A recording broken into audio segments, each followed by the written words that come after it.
దేవుని నుండి ఎప్పుడు కూడా ఒక మనిషిని పాడు చేసే మాట రాలేదు. ఒక మనిషి పాడైపోవడానికి ఆయన నోట నుండి ఏ మాట రాలేదు. ఆయన మాట, ఆయన నోరు ఎప్పుడు తెరిచినా కూడా మనుషుల జీవితాలని శారీరకంగా బ్రతికించేదిగాను, ఆత్మీయంగా కూడా బ్రతికించేదిగాను ఆయన మాట ఉంటుంది. అయితే చాలామంది అంటారు కదా, ఆయన మాట ద్వారా ఎలా బ్రతికిస్తాడు?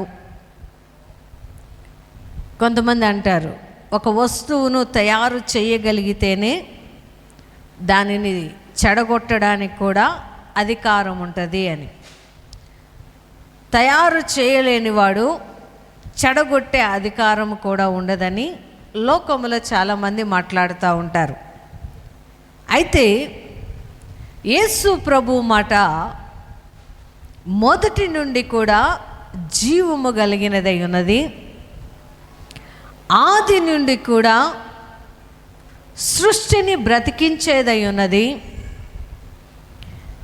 ఆది నుండి కూడా సృష్టిని కలుగజేసేదై ఉన్నది. ఆ మాటకి చాలామంది అడుగుతారు కదా, మీరు చెప్తానే ఉన్నారు బైబిల్లో, ఎక్కడుంటాయి ఆ మాటలు అంటారు.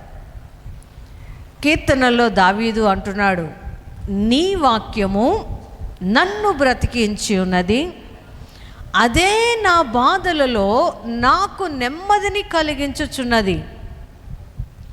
ఈ మాటను బలపరచుటకు దావీదు ఈ మాటను చెప్పడానికి ఒక కారణం ఏమిటంటే, ఆది కాండము 1వ అధ్యాయము 1వ వచనము నుండి 25 వచనముల వరకు దేవుడు మాట ద్వారా సర్వ సృష్టిని కలుగజేస్తాడు. హల్లెలూయా. మాట ద్వారా జంతువులకి, జలచరాలకి, ఆకాశ పక్షులకి, సమస్త విధములైన ప్రాణులకి మాట ద్వారా ఆయన జీవమును పోశాడు. చాలామంది అంటారు, ఈ రోజుకి కూడా అలా చెయ్యమని చెప్పండి మీ దేవుణ్ణి అంటారు. మనకు తెలియదు, కానీ ఈ దినానికి కూడా భూమి దేవుడు చెప్పిన మాట ప్రకారమే నడుస్తుంది. దేవుడు కలుగజేసిన క్రమము ప్రకారమే నడుస్తూ ఉంది. భూమి నుండి జంతువులు, పక్షులు, భూమి నుండి మొక్కలు మొలచునుగాక అని దేవుడు ఆ దినము ఎలా అయితే పలికాడో, ఈ దినానికి కూడా మనము నాటకుండా పెరుగుతున్న మొక్కలు చాలా ఉన్నాయి. వాటన్నిటిని మనం పరిశీలన చేయలేము కదా. ఏ మొక్క పెరుగుతుంది, ఎక్కడ నుండి పెరుగుతుంది?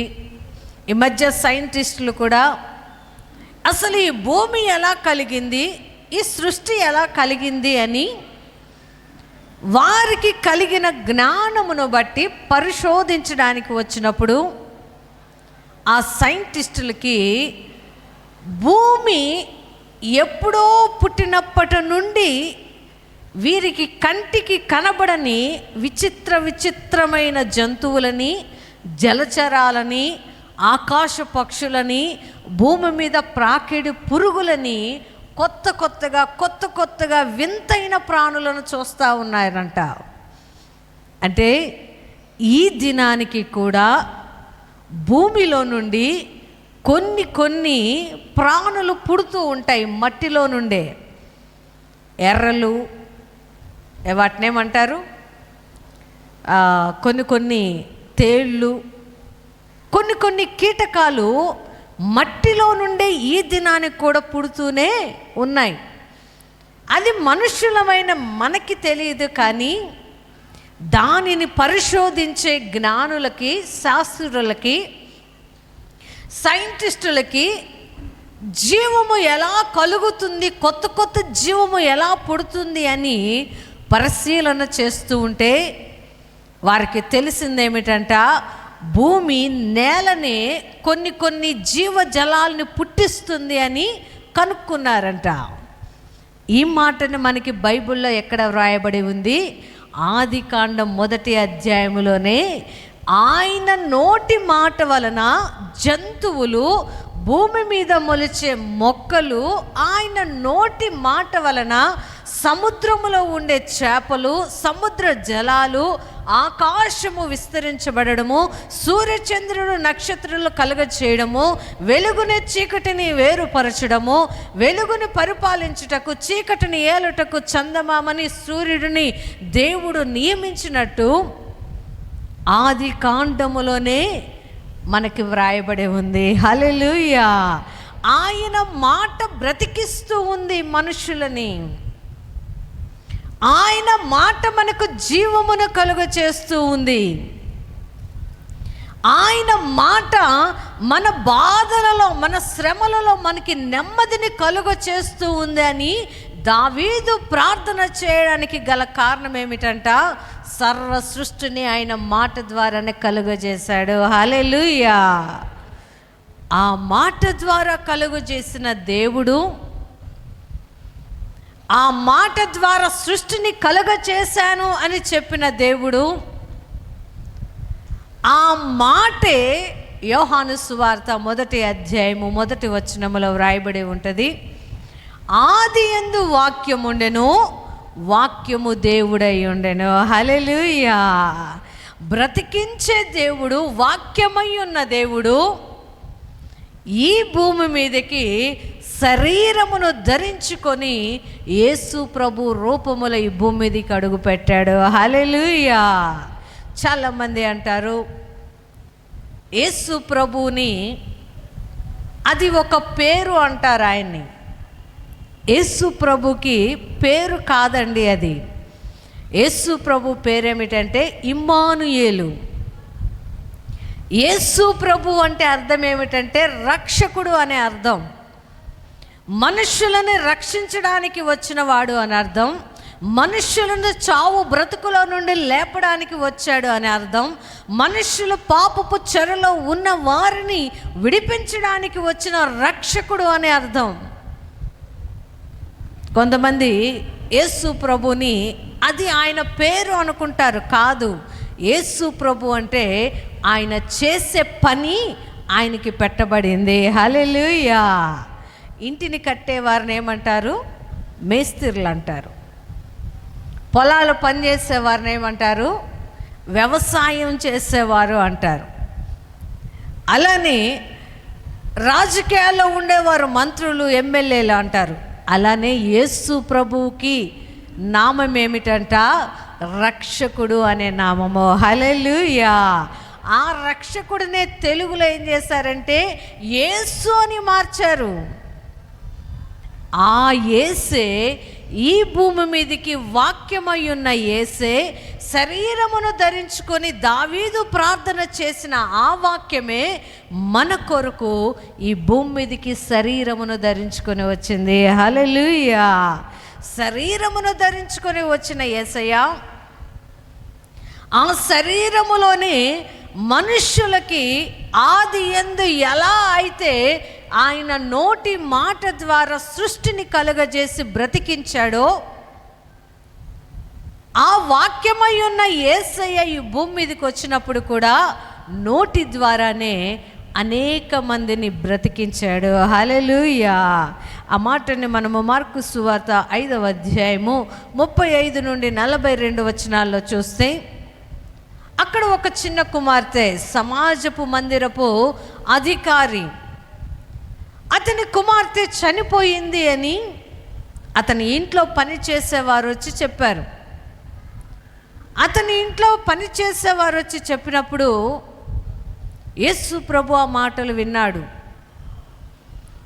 యేసు ప్రభు ఆ మాటలు విని అతనితో అంటాడు, నేను నీ ఇంటికి వస్తాను, పదా, నీ ఇంటికి వస్తాను అని చెప్పినప్పుడు ఆ ఇంటి దగ్గరికి వెళ్ళిన వెంటనే చావు ఇంట్లో ఎలా ఉంటుందండి? చాలా ఏడుపు ఉంటుంది. మరణము ఎంతో బలీయమైనది అని బైబిల్లో వ్రాయబడి ఉంటుంది.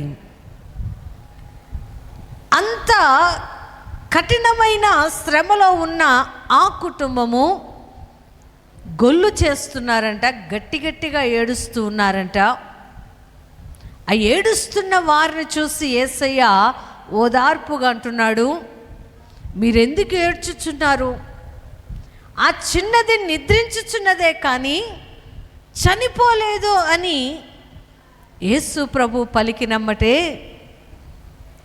ఈ రోజుల్లో యేసు ప్రభుని ఎలా ఎగతాళి చేస్తున్నారో అలానే ఆ ఇంటి దగ్గర ఉన్నవారు కూడా యేసు ప్రభు చిన్న బిడ్డ నిద్రించుచున్నది అంటే అపహాస్యం చేస్తున్నారంట.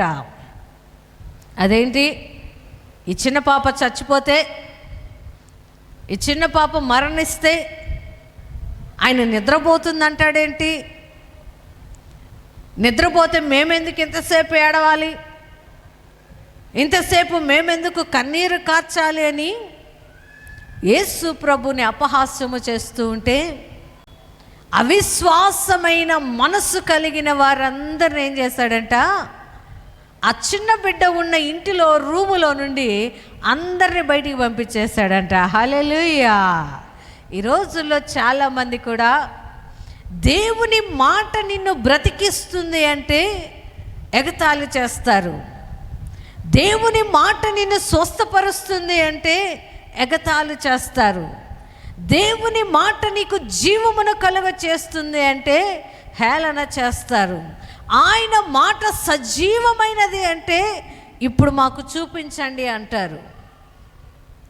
అలాంటి మనుషులు, అపనమ్మికమైన మనుషులు ఆ రూములో ఉన్నారని యేసయ్య మొత్తాన్ని బయటికి పంపించేసి ఆ చిన్న బిడ్డని, తండ్రిని, వారి తల్లిని ఆ రూములో ఉండనిచ్చి చిన్న బిడ్డ దగ్గరికి వెళ్ళి యేసు ప్రభు అంటున్నాడంట, ఆ చెయ్యి పట్టుకొని తలితాకుమి అంటున్నాడంట. హల్లెలూయా.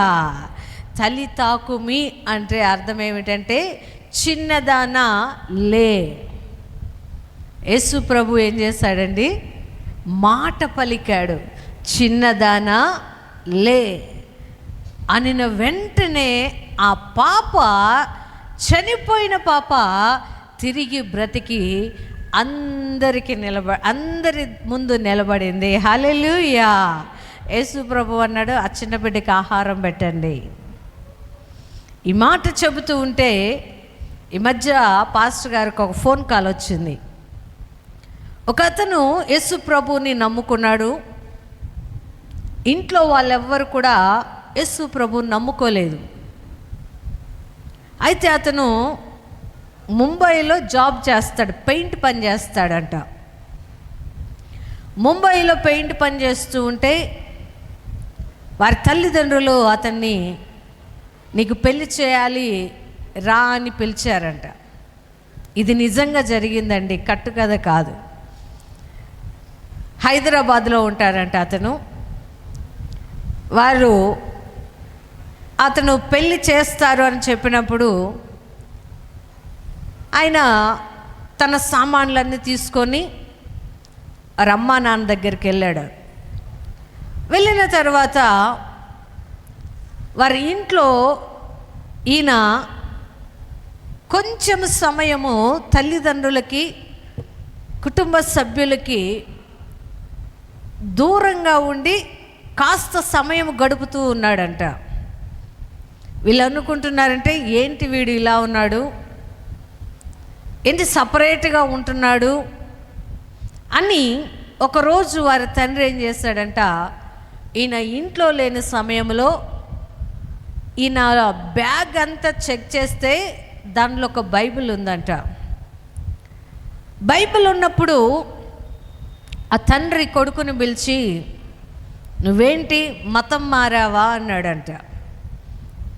మతం మారడం కాదు నాన్న, నేను నిజమైన క్రీస్తు మార్గము తెలుసుకొని ఆ మార్గములో నేను నడుస్తున్నాను. నా మతం నా మతంగానే ఉంది, అయితే నేను అనుసరించే మార్గం మార్చుకున్నాను అన్నాడట. అనిన తర్వాత ఆ తల్లిదండ్రులు అందరూ కలిసి అతన్ని గురించి మాట్లాడుకుంటూ ఉన్నారంట. ఏమని మాట్లాడుకుంటున్నారంటే, వీణ్ణి ఇలానే వదిలేస్తే మనమున్న మన బంధువుల దగ్గర, మన వారి దగ్గర మనకి చెడ్డ పేరు వస్తుంది. కాబట్టి వీణ్ణి మనం చంపేద్దాము అని కుటుంబ సభ్యులందరూ ఒక రూములో కూర్చొని మాట్లాడుకుంటూ ఉంటే ఇతను ఆ మాటలు విన్నాడంట. ఆ మాటలు విని ఇహ భయముతోటి, నా ఇంటి వారే నన్ను చంపాలనుకుంటున్నారా, నా ఇంటి వారే నన్ను విషం పెట్టి చంపాలనుకుంటున్నారా అని ఇంకా ఆయనవికి సంబంధించిన వస్తువులన్నీ ఇంట్లోనే వదిలేసి పారిపోయాడంట. పారిపోయి ఇంకా ట్రైన్ ఎక్కి నడుచుకుంటా వెళ్తున్నాడంట. వెళ్తూ ఉంటే ఆయనకేమనిపిస్తుందంట, నా తల్లిదండ్రులే నన్ను చంపాలనుకున్నారు, నా తోటి అన్నదమ్ములే నా చావును కోరుకున్నారు, వాళ్ళ చేతిలో నేను చచ్చే బదులు నాకై నేను ఆత్మహత్య చేసుకుంటాను అని అతను తీర్మానము చేసుకుని ఫోన్ ఓపెన్ చేశాడంట. ఫోన్ ఓపెన్ చేస్తే పాస్టర్ గారిది వాక్యం వస్తుందంట. ఈ సమయంలో నీవు చనిపోవాలని ఆలోచన చేస్తున్నావా, నిన్ను దేవుడు ఈ భూమి మీదకి ఎందుకు పంపించాడో దానికి కారణం ఉంది అని ఒక వాక్యము పాస్టర్ గారిది ఆ ఫోన్లో వచ్చినప్పుడు ఆ మాటలు వింటున్న అతను ఇంకా వెంటనే తను చనిపోకూడదనే నిర్ణయం తీసుకున్నాడంట. హల్లెలూయా. పాస్టర్ గారికి ఫోన్ చేసి 40 నిమిషాల వాక్యాన్ని పాస్టర్ గారికి తిరిగి చెప్పాడు. ఈయన ఏ వాక్యం అయితే చెప్పారో, ఈ వాక్యము నా గురించే చెప్పారయ్యా, చనిపోవాలనుకుంటున్న నన్ను మీ వాక్యము వినకపోతే నేను ఖచ్చితంగా ఆత్మహత్య చేసుకొని చనిపోయేవాడినే, ఖచ్చితంగా నేను చనిపోవాలని తీర్మానము చేసుకున్నాను, మీ వాక్యం విన్న తర్వాత అది నన్ను బలపరిచింది అన్నాడు. హల్లెలూయా. తిరిగి ఆయన ముంబై వెళ్ళిపోతా ఉన్నాడంట. ఈరోజు చాలామంది దేవుని మాటలను అపహాస్యము చేసేవారే ఉన్నారు, కానీ ఆయన మాటల్లోని నిజమెంత అని పరిశీలన చేసేవారు లేరు. ఒకవేళ ఈ మాట నేను చెప్పినా దాన్ని కూడా ఇంకొక రకంగా మాట్లాడే వాళ్ళు బయలుదేరుతారు. అయినా ఏమి పర్వాలా, ఆయన మాట అంటుంది, ఆయన మాట నీ వాక్యము నన్ను బ్రతికిస్తూ ఉంది, నా బాధలలో అది నాకు నెమ్మదినిస్తుంది. హల్లెలూయా. ఆ అధికారి కుమార్తె చనిపోయిన స్థితిలో ఆ బాధ తల్లిదండ్రులకే తెలుసు.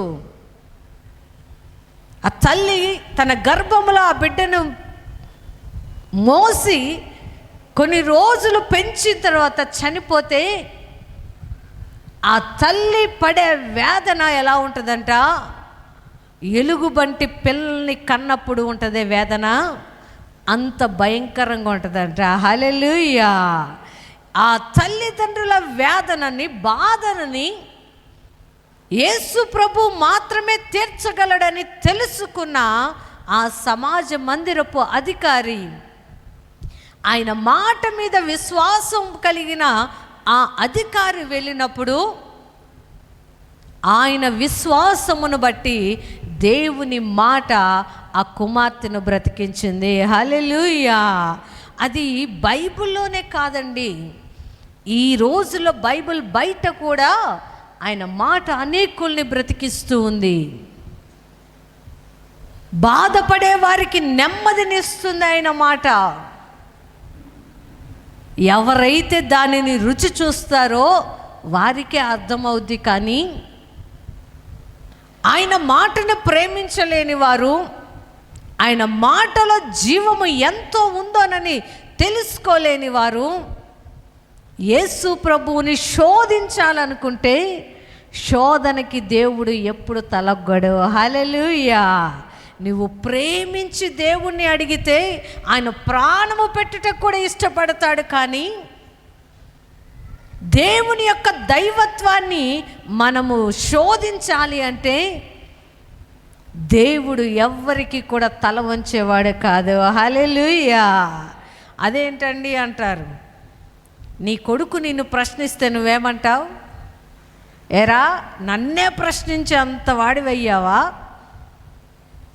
నా కడుపులో పుట్టిన నీవు నన్ను ప్రశ్నిస్తావా అంటారు. అంటారా లేదా? తల్లి అయినా అంటది, తండ్రి అయినా అంటది, అన్నదమ్ములు కూడా అంటారు. తమ్ముడు ఏదైనా ప్రశ్న వేస్తే అన్న కూడా అంటాడు, ఏరా నా తర్వాత పుట్టినవాడివి నన్నే ప్రశ్నిస్తున్నావా అని. అంతలో కనబడి అంతలో మాయమైపోయే మన జీవితాలే మనకంటే చిన్నవారు ప్రశ్న వేస్తున్నప్పుడు ఓర్చుకోలేని మనము ఆయన జీవముతో పుట్టిన మనల్ని తిరిగి మనం ఆయన ప్రశ్నిస్తే ఆయన మన ప్రశ్నలకి శోధనలకి తలొగ్గుతాడా? ఎన్నటికీ తల వంచడు. హల్లెలూయా. నీ హృదయములో ఉన్న అవసరతను బట్టి, నీవు కారుస్తున్న కన్నీటిని బట్టి నీకు నెమ్మదినిచ్చేవాడే. కానీ దేవుడు మనకు ఉన్న అహంకారాన్ని బట్టి, మనకు ఉన్న గర్వాన్ని బట్టి దేవుణ్ణి ప్రశ్న వేస్తే అది మన నాశనమునకే కానీ దేవుని యొక్క ప్రేమను రుచి చూడడానికి కాదు. హల్లెలూయా. ఆయన ప్రేమ, ఆయన కనికరం మనకి కావాలి అంటే, ఆయన దగ్గర నుండి మనకి నెమ్మది కావాలి అని మనము కోరుకుంటే విరిగి నలిగిన మనస్సుతో మనల్ని ఆయనను వేడుకుంటే మనకి సహాయము చేస్తాడు. కానీ దేవుని శోధించాలి అనుకుంటే దేవుడు ఎన్నటికీ కూడా కార్యాలు వారి జీవితాల్లో చేయడు. హల్లెలూయా. ఈ తండ్రికి తన బిడ్డ యొక్క మరణము వేదనను కలిగించింది. ఆ వేదనను తీర్చమని దేవుణ్ణి అడిగినప్పుడు కనికరమైన మనస్సుతోటి ఆ ఇంట చేరి ఆ చిన్న బిడ్డను బాగు చేశాడు యేసయ్య. హల్లెలూయా. ఎప్పుడు కూడా యేసయ్య దగ్గర నుండి మనకి ఏదన్నా కావాలి అంటే యేసయ్యని ప్రశ్నించకూడదు. నువ్వు చెయ్యగలవా, నువ్వు చేస్తావా, నీతో అయిద్దా, నీతో కాదా అనకూడదు. అయ్యా నిన్ను నమ్ముతూ ఉన్నాను. దావీదు అదే అంటున్నాడు, నీ వాక్యము నన్ను బ్రతికిస్తుంది. రూఢిగా చెప్తున్నాడు, నాకు నెమ్మదినిస్తుంది. అంటే ఆ మాటని ఆయన సంపూర్ణంగా విశ్వసించాడు కాబట్టి గట్టిగా పలుకుతూ ఉన్నాడు. దేనికి పలుకుతూ ఉన్నాడు? ఆదిలో మనుష్యులను కలగజేసిన దేవుడు, మనుష్యులని సర్వ సృష్టిని నోటి మాట చేత కలగజేసిన దేవుడు, అదే వాక్యము నా శ్రమలో కూడా నన్ను బ్రతికిస్తూ ఉంది. హల్లెలూయా. అందుకే అదే 119వ కీర్తన 25వ వచనంలో చూస్తే, నా ప్రాణము మంటిని హత్తుకొనుచున్నది, నీ వాక్యము చేత నన్ను బ్రతికించుము. హల్లెలూయా. మరణమైన వాళ్ళు ఎక్కడికి వెళ్తారండి? మంటికి వెళ్తారు, మట్టిలో కలిసిపోతారు. మట్టిలో కలిసిపోతున్నప్పటికీ కూడా ఏం కోరుకుంటున్నారంట? నా ప్రాణము నిన్ను హత్తుకుని ఉంది, నన్ను బ్రతికించు. లాజరు, మట్టిలో కలిసిపోవలసిన లాజరు 3 రోజులు అందరు ఇంకా లేవడు లాజరు అని తీర్మానము చేసుకున్నప్పుడు ఆ లాజరు ప్రాణము దేవుని హత్తుకున్నది కాబట్టి యేసు ప్రభు 4వ రోజు వచ్చి మట్టిలో కలిసిపోవలసిన లాజరును బ్రతికించాడు. గట్టిగా చప్పట్లు కొడదామండి. దేవుని వాక్యము ఈ బైబిల్లో ఒక మాట ఒక చోట వ్రాయబడి ఉంది అంటే ఆ మాట ఇదే బైబిల్లో ఎక్కడో ఒక చోట నెరవేరి తీరుతుంది. వెతుక్కోవడము, చూసుకోవడము చేతగాక దేవుని మాటలను అపహాస్యము చేస్తూ ఉన్నప్పుడు, దేవుని మాటల్ని తృణీకరించి మాట్లాడుతూ ఉన్నప్పుడు కొంతమంది తెలియక దారి మార్చుకుంటూ ఉన్నారు, తెలియక దారి తప్పిపోతూ ఉన్నారు. దేనిని బట్టంట? బైబిల్లో ఉన్న వాక్యాలకి వారికి ఎక్కడ సమాధానము దొరుకుతుందో తెలియక ఎవరో చెప్పారని ఆ మాటల్ని వింటూ దేవునికి దూరం అయిపోయేవారు ఉన్నారు.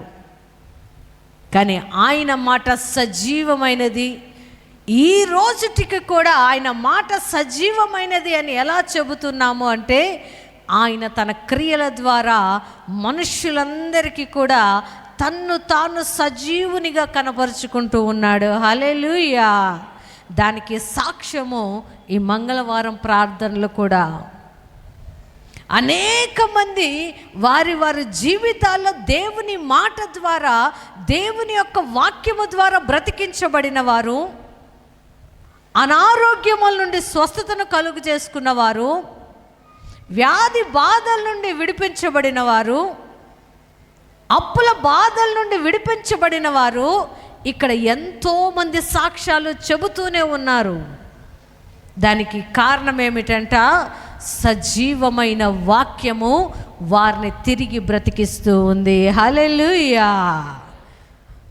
ఈరోజు మన జీవితంలో ఆయన కార్యములు జరగడం లేదు అంటే ఆయన వాక్యాన్ని మనం విశ్వసించలేదని అర్థం. దావీదు విశ్వసించాడు కాబట్టే రూఢిగా చెబుతున్నాడు, విశ్వాసముతో చెబుతున్నాడు, గట్టిగా పలుకుతూ ఉన్నాడు ఆయన మాటని. ఈరోజు మన విశ్వాసము కూడా దేవుని యందు బలంగాను స్థిరంగాను ఉన్నప్పుడు ఖచ్చితంగా ఈ రోజుటికి కూడా ఆయన మాట మనల్ని బ్రతికిస్తూనే ఉంటుంది. హల్లెలూయా!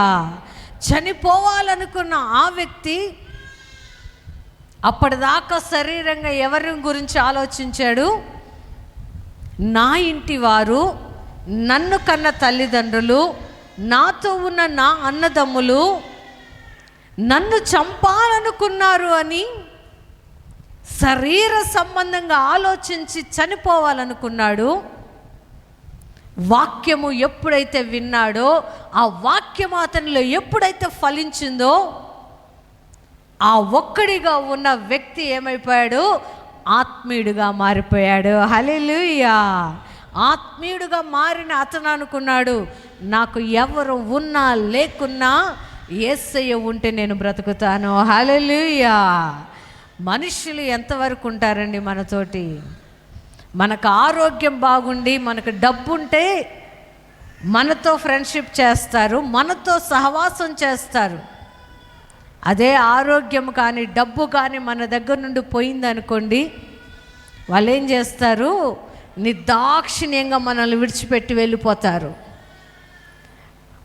ఆ నిర్దాక్షిణ్యంగా విడిచిపెట్టబడిన ఆ వ్యక్తి ఎప్పుడైతే దేవునిని హత్తుకుంటాడో అతని బాధలో దేవుడే నెమ్మదినిస్తాడు. హల్లెలూయా! ఈ రోజులు బాధలు లేని వారు ఎవరు లేరు, అందరూ బాధల్లో ఉన్నవారే. నీ బాధ ఏదైనా కూడా వాక్యము సజీవమైనది, ఆయన మాట సజీవమైనది కాబట్టి నీ బాధని ఆయన చేతికి అప్పగించి, ఆదిగా ఉన్న దేవుడవు, అంతమై ఉన్న దేవుడవు, నీవు మాత్రమే నన్ను బ్రతికించగలవు, నీ మాట మాత్రమే నాకు నెమ్మదినిస్తుంది అని ఈరోజు నీ నోరు తెరిచి నీవు అడిగినప్పుడు నీ జీవితంలో ఉన్న ప్రతి సమస్యకి పరిష్కారమును దేవుడు దయచేయనుగాక. ఆమేన్.